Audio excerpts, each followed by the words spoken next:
Titanic एक मशहूर British luxury steamship था जो 1912 में तैयार किया गया था। सबसे बड़ी बात ये थी कि अपने पहले सफ़र पर थी।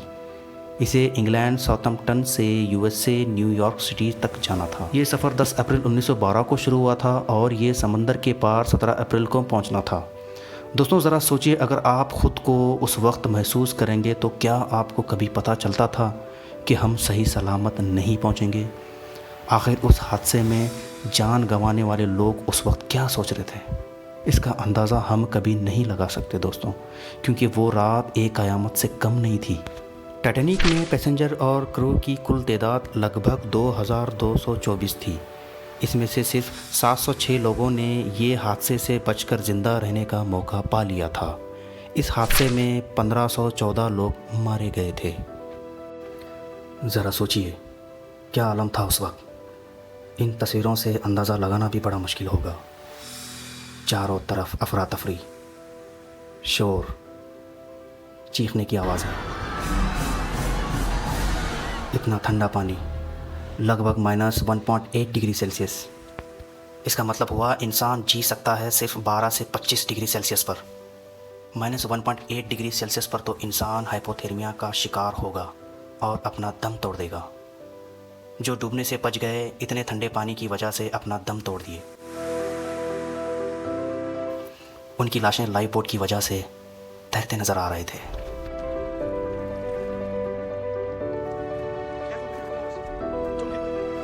दोस्तों आज की वीडियो में हम उन जिम्मेदार लोगों के बारे में जानेंगे जो इस हादसे की वजह बन गए। क्या वाकई किसी एक इंसान को जिम्मेदार माना जाएगा? इसका जवाब है नहीं। इतने बड़े हादसे की किसी एक इंसान पर इल्ज़ाम लगाना ये ठीक भी नहीं। तो चलिए दोस्तों शुरू करते हैं आज की ये वीडियो, जिसमें आपको ज़रूर सीखने मिलेगा कि को आखिर कौन रोक सकता है। क्या वाकई कोई एक इंसान काबिल था जो इस हादसे को रोक सकता था? इसी के बारे में चर्चा करेंगे।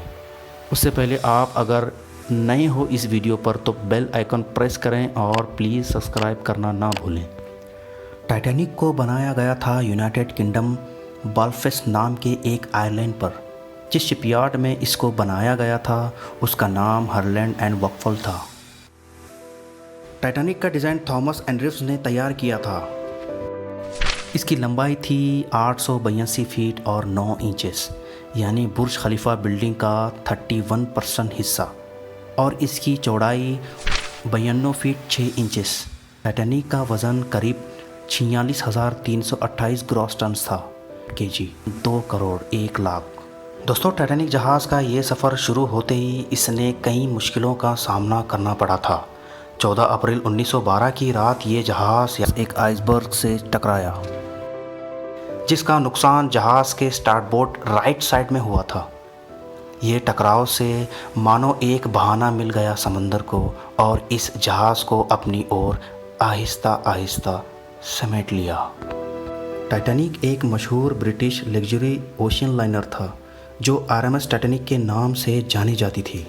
ये अपने वक्त की एक सबसे बड़ी लग्जरी जहाज़ मानी जाती थी, लेकिन आज तक टाइटैनिक को एक बड़े हादसे की वजह से इस जहाज़ को एक अलग पहचान मिली। दोस्तों अब बात करते हैं उस रात टाइटैनिक जहाज़ ग्रीनलैंड के पास एक बड़े आइसबर्ग से टकराया। आइए जानते हैं इस टकराव की पहली वजह। टाइटैनिक की स्पीड। टाइटैनिक को एक कांस्टेंट स्पीड में चलना था, लेकिन समय समय पर इसकी स्पीड 39 किलोमीटर पर आवर बढ़ा दी गई। इसकी वजह जब पूछी गई इन्वेस्टिगेशन के दौरान तो कंपनी ने बताया कि जहाज़ को अपनी शेड्यूल के हिसाब से न्यूयॉर्क जल्द पहुंचना था, क्योंकि कंपनी ये नहीं चाहती थी कि टाइटैनिक अपने पहले सफ़र में ही लेट पहुंचे और इसकी रेपुटेशन को कोई नुकसान पहुंचे। आइसबर्ग लुकआउट्स। ये वो 2 लोग थे जिनके नाम फ्रेडरिक फ्लिट और रेगिनाल्ड ली, जो जहाज़ के टावर पर तैनात थे। इनका काम ये होता था कि जहाज़ के अतराफ किसी भी ख़तरे को पहचान सकें और फौरी इन्फॉर्म कर सकें। उस रात फ्रेडरिक फ्लीट ने उस आइसबर्ग को पहली बार देखा, लेकिन अफसोस की बात यह थी कि बहुत देर हो गई थी, क्योंकि जहाज़ आइसबर्ग से बहुत करीब था। इसकी वजह जब पूछी गई इन्वेस्टिगेशन के दौरान तो उन्होंने जवाब दिया उस रात बहुत ठंड थी, जिसकी वजह से आँखों में पानी लगातार बहना शुरू हुआ था। इसी वजह से गहरे रात के अंधेरे में दूर की कोई चीज़ नज़र आना थोड़ा मुश्किल था। उस वक्त इतनी टेक्नोलॉजी भी नहीं थी ताकि इस ठंड से बचने के लिए कोई लेंसेस पहन सकें। टाइटैनिक का डिज़ाइन में बहुत सारी गलतियाँ की गई थी, जिसमें एक बहुत अहम था, टाइटैनिक जहाज़ के असेंबली रिवेट्स को बहुत कमज़ोर क्वालिटी के यूज़ किए गए थे। जैसे ही ये जहाज़ आइसबर्ग से टकराया तो रिवेट्स के जॉइंट्स जल्द ही टूट गए। और दूसरी वजह ये थी कि जहाज़ में मल्टीपल कंपार्टमेंट जैसी कोई प्लानिंग नहीं थी, यानी कोई कंपार्टमेंट में किसी वजह से पानी भर गया हो तो दूसरे कंपार्टमेंट इससे बच सकें, लेकिन ऐसा कोई डिज़ाइन नहीं था जो ये हादसे को रोक पाएँ। Titanic wireless operators. टाइटैनिक जहाज़ में वायरलेस ऑपरेटर्स का रोल बहुत अहम था। इनका असल मकसद दूसरे शिप से कम्युनिकेशन करना था जो जहाज़ के आसपास के ख़तरे को अलर्ट कर सकें। उस रात उनको दूसरे शिप से मैसेज भी आया था कि टाइटैनिक के रास्ते पर आइसबर्ग हो सकते हैं, लेकिन वायरलेस ऑपरेटर्स इसको ख़ास ध्यान नहीं दे पाए। जब इन्वेस्टिगेशन के ज़रिए पूछा गया तो बताया गया था उस रात मैसेजेस के अंबार लग गए थे, जिससे काफ़ी लोड होने की वजह से इस मैसेज को ध्यान नहीं दिया गया।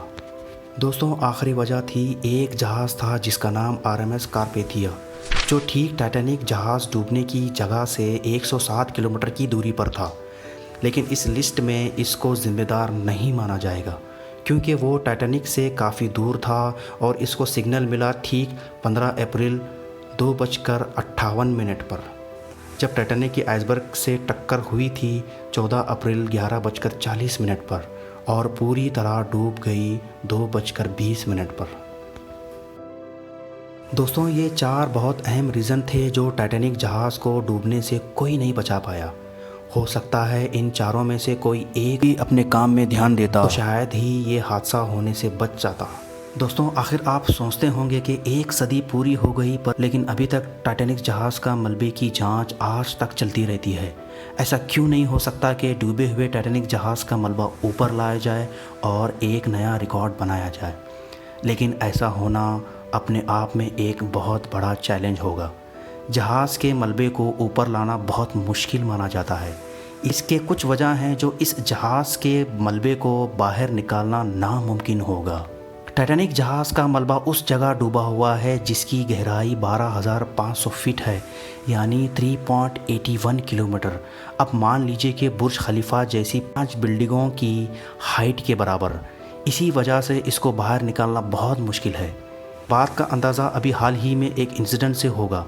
दोस्तों, आपको पता ही होगा कि टाइटैनिक जहाज़ के मलबे की जांच करने के लिए एक टाइटन नामी सबमरीन बनाई गई थी और इसको समंदर की गहराइयों में छोड़ा गया था। लेकिन आप सब जानते हैं कि इसके साथ क्या हुआ था। खैर, इस टॉपिक पर मैं एक वीडियो बनाऊंगा। दोस्तों, आप कमेंट सेक्शन में ज़रूर रेकमेंड करें। चलिए दूसरी वजह के बारे में जानते हैं। बदलते हुए वक्त के साथ टाइटैनिक जहाज़ के मलबे की हालत मजबूत नहीं है। उसकी कंडीशन दिन ब दिन ख़राब होती जा रही है। ऐसे में अगर इसको बाहर निकाला जाए तो इसके पार्ट्स टूट सकते हैं। दोस्तों, टाइटैनिक के मलबे को बाहर निकालने के लिए एडवांस मशीनरी और टेक्निक्स की ज़रूरत होती है। इसके लिए बड़े बजट्स, रिसोर्सेज और टेक्निकल एक्सपर्ट्स चाहिए होते हैं। अब आखिरी पॉइंट। दोस्तों, टाइटैनिक जहाज़ डूबने के साथ साथ कई लोगों की जान चली गई थी। टाइटैनिक जहाज़ का मलबा जज्बातों से भरा पड़ा है। जहाज़ के मलबे को छूने और अपनी जगह से शिफ्ट करना भी उन लोगों की याद और रेस्पेक्ट्स को लेकर सोसाइटी में एक माहौल बिगड़ सकता है। इसी तरह जहाज़ के मलबे को बाहर निकालने के लिए कई चैलेंजेस होते हैं। इसके लिए साइंटिफिक, टेक्निकल और एथिकल कंसर्न का भी होना बहुत ज़रूरी है। इसलिए टाइटैनिक के मलबे को बाहर निकालना एक मुश्किल काम है। दोस्तों, आज की वीडियो में इतना ही। मिलते हैं अगले वीडियो में। अपना ख्याल रखें।